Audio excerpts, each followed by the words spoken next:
So when my dad passed away when I was 14, my mom literally had a nervous breakdown. That was a tough time in my life, so I had to grow up really quick. And at 16, I became an emancipated minor. So I got my own apartment, I had my own jobs, I worked 3 jobs, I was on social services, food stamps, and finished high school on my own. Some leaders sell, others serve. Darryl Davis chose the latter and built an empire in real estate by helping people, not just closing deals. I started at 19 years old. Well, I was successful, did 6 transactions a month, eventually got to that point. Somebody recruited me to open up an office and become a manager, and that grew #1 office on Long Island. I learned most from my mistakes. One of the biggest mistakes I made when I first started speaking was comparing myself to other speakers. You got to find your own voice. Learn from others. Don't try to copy them. Don't beat yourself up if you're not like that. From humble beginnings to becoming a top coach for agents across the country, Darryl's story is about resilience, service, and the power of human connection. Real estate taught me how to be with people, how to let go of my anger. What advice would you have for a new realtor starting in the business today in terms of the next 90 days? I need to power up my business. The attitude, I think, is more important than the strategy. You can give an agent all the great strategies, but if their attitude about who they are is, I'm not successful, I'm not good at this, I'm a loser, whatever, they're not going to implement the strategy. To me, the mindset's always first. All right, I am so tickled to be sitting down talking to literally somebody I have admired for so long. I started out as a young realtor reading your book. I still have it today. It sits on my bookshelf. It's a little tattered. The dog might have eaten it at one point, but it's all right. I'm a little tatted too. Comes with age. Oh, well, Darryl, you certainly have been an inspiration, and thank you for being here with us. For our listeners who may not know you, tell us a little bit about how you started in the real estate industry, and then fast forward all the way up to today. All right, so I'll give you the Reader's Digest version. So I started at 19 years old, Long Island, New York. And there's a funny story about that, but we don't have the time. And then I got into, I was successful, did 6 transactions a month, eventually got to that point. Then somebody recruited me to open up an office and become a manager, and that grew #1 office on Long Island. Then I met this guy by the name of Floyd Wickman, who recruited me to be one of his trainers to teach his training course. And then I broke out on my own in 1993, called the Power Program is what I created. And because of that success, McGraw-Hill asked me to write a book called How to Become a Power Agent Real Estate, best-selling book. And now the pinnacle of my career is sitting across from you and doing this interview. Oh, yeah. I'm flattered. Well, thank you for saying that. You have been just so intentional in building your personal brand over the decades now. Yeah. Tell us a little bit about sort of that strategy and how you have thought about kind of how you represented yourself as you've navigated through, the real estate market, the real estate industry, your life and your journey. Well, it's a great question, Wendy. I think that we learn, or at least for me, I learn most from my mistakes, And one of the biggest mistakes I made when I first started speaking was comparing myself to other speakers. And wanting to, emulate them and to be like them. There was a little bit of, envy sometimes, and maybe I should do more or less of that. And finally, I realized that I wasn't being true to myself, right? So once I found my voice, which is what I say to agents too, if you look at entertainers, singers, for example, I'll hear one singer, Beyonce, whoever, and it's wow, that's incredible. How can that be? How can anybody be any better than that? Oh, a good example. I don't know their names. I'm embarrassed. But Wicked, the movie Wicked, the 2 stars, you hear one of them sing, it's oh my God. And then you hear the other one and it's wow, that's even better. So, the point that I'm trying to make is you got to find your own voice. Yes. And stop trying to, you learn from others, but don't try to copy them. Don't beat yourself up if you're not like that.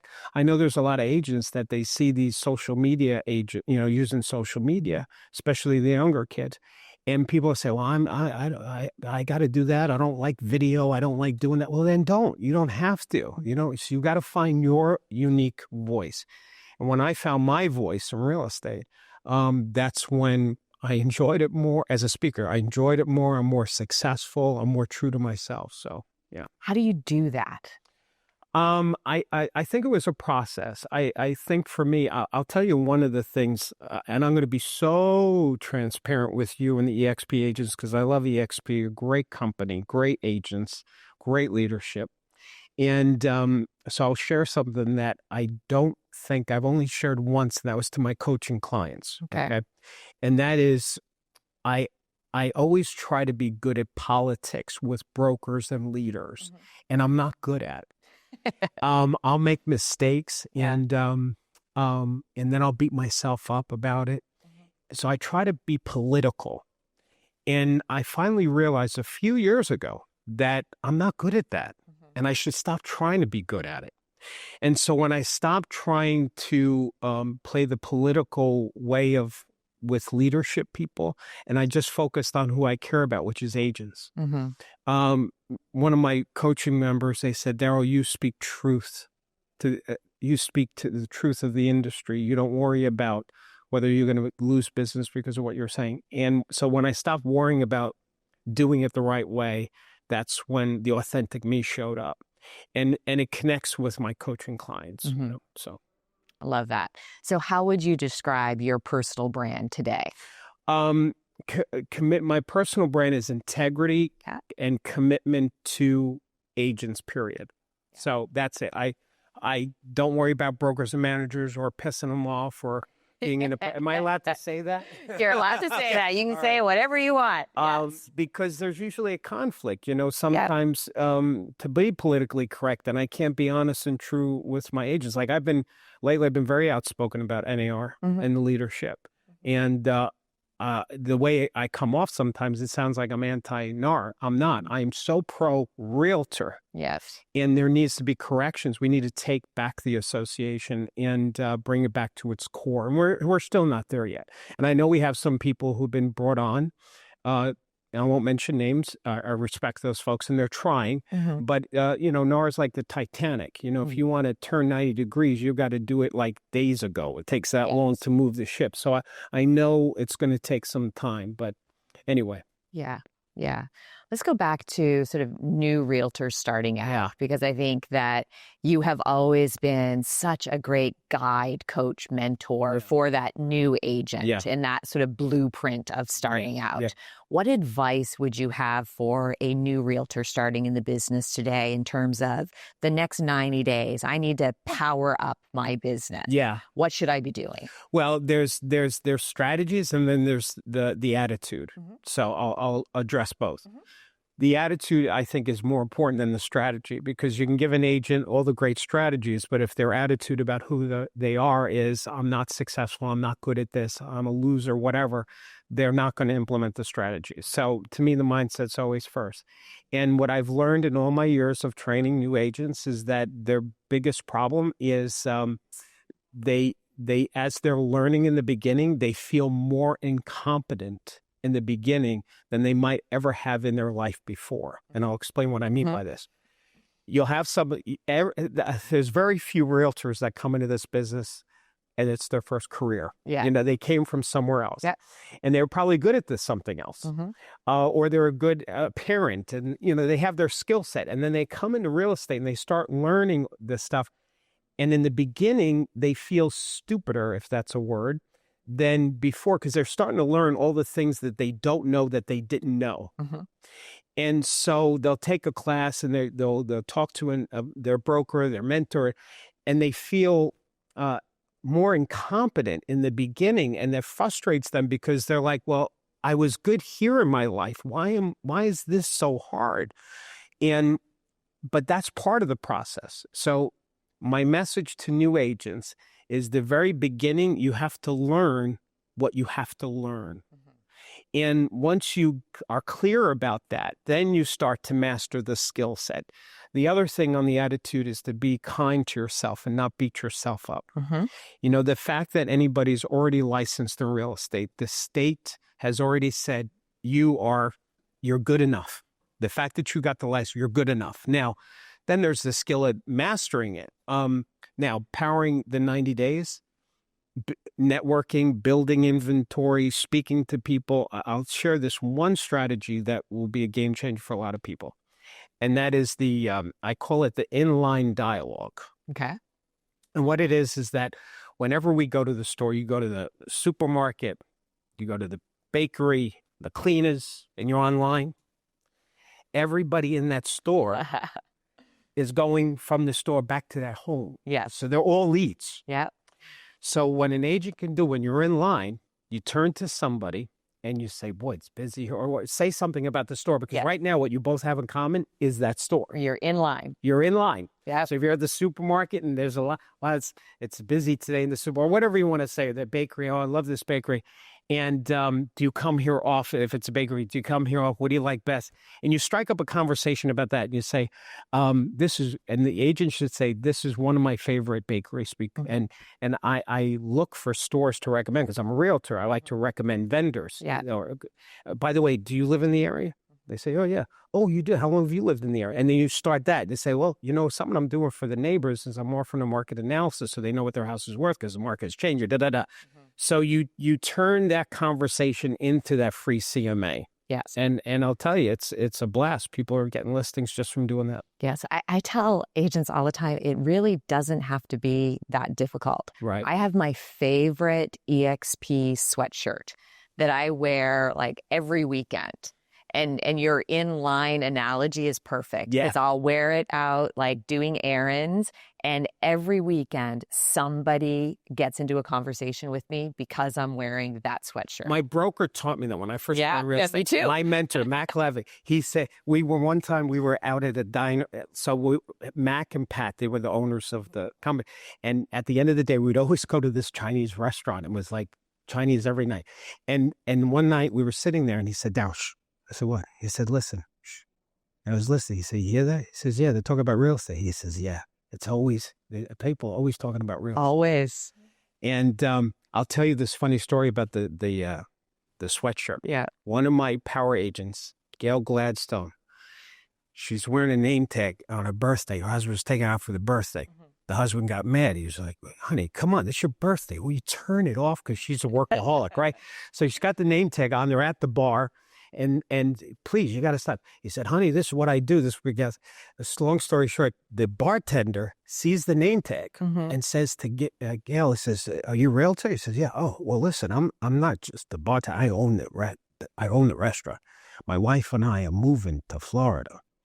So we want to sell this business. Plus we got another property that has a house on it, plus our house. Mm-hmm. Anyway, Gail got a business and two other listings.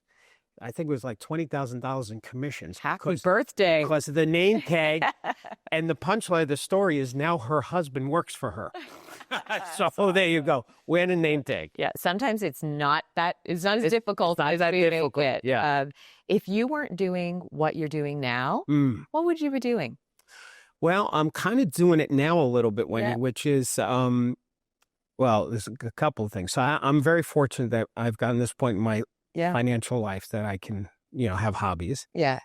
And so one of them is buying real estate. So right now we're in I don't flip, I buy and rent. So right now we have 10 houses that we're working on. So I got a construction crew now. So I'm really expanding this other business. Great.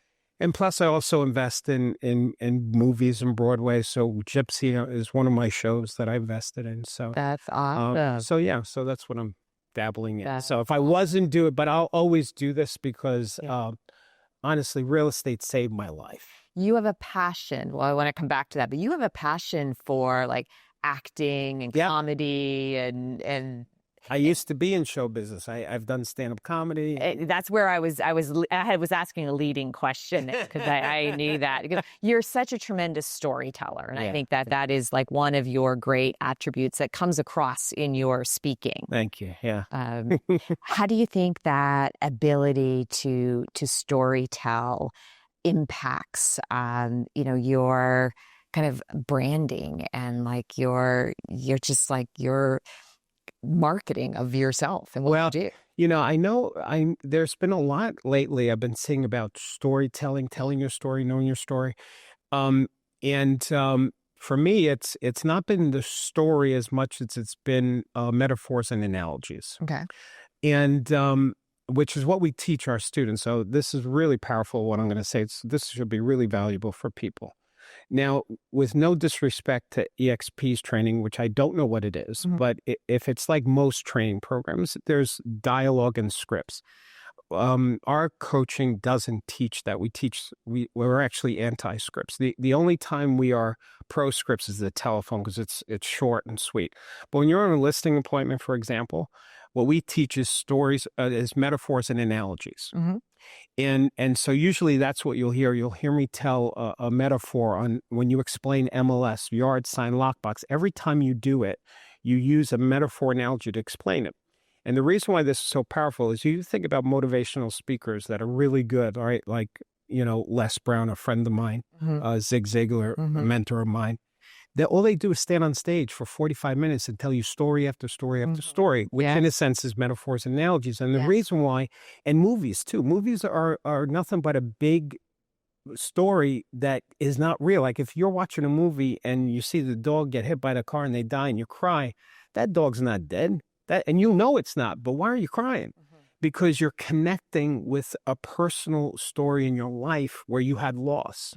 So what happens when you are doing a metaphor analogy on a listing appointment, trying to explain what MLS is using Amazon as an analogy, that MLS is the Amazon of real estate, for example.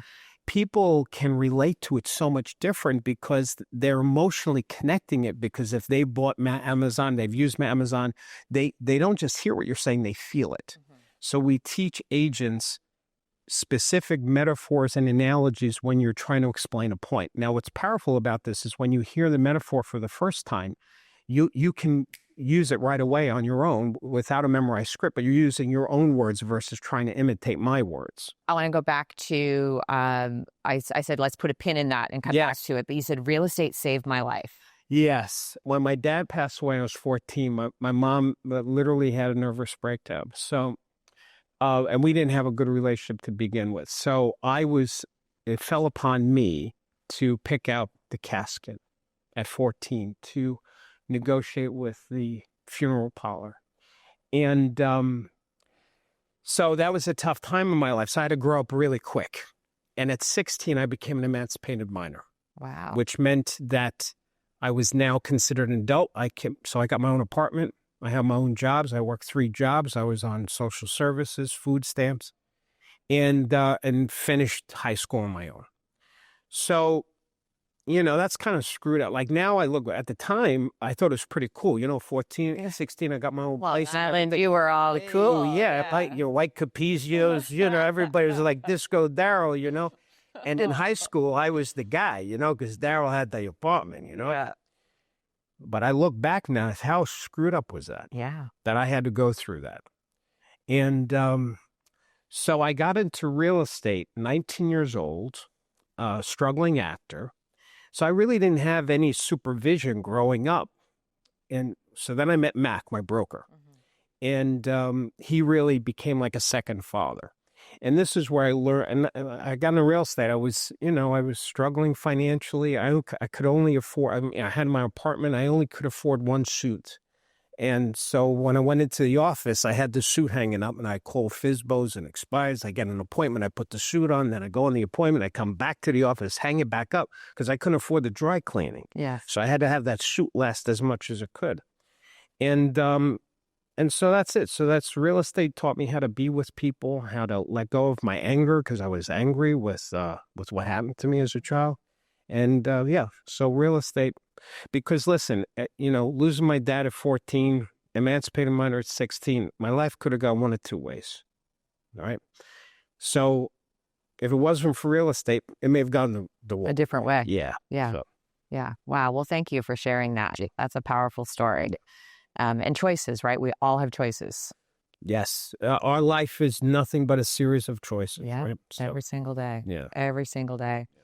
So we call the show X Factor, Okay. right? Because I believe we all have that sort of X Factor. Yeah. What do you think your personal X Factor is? So going back to that whole childhood mess up thing is I became a student of what it meant to be a human being because I didn't have anybody telling me what it meant to be a human being when I was on my own. So the part I didn't say, when I was 16, I started taking just a lot of self-help programs, reading Think and Grow Rich, taking landmark education, they called the forum. So I took a lot of introspective training. And so there was this course by Berkeley University called The Science of Happiness. So I took that course. I got a 96 on my final, by the way. Well done. Thank you. And in that course, they had a module about smiling and how smiling is so important and how powerful it is. Well, that really got me interested. So then I started doing more research, and I was shocked, Wendy, on how many studies have been done on just that.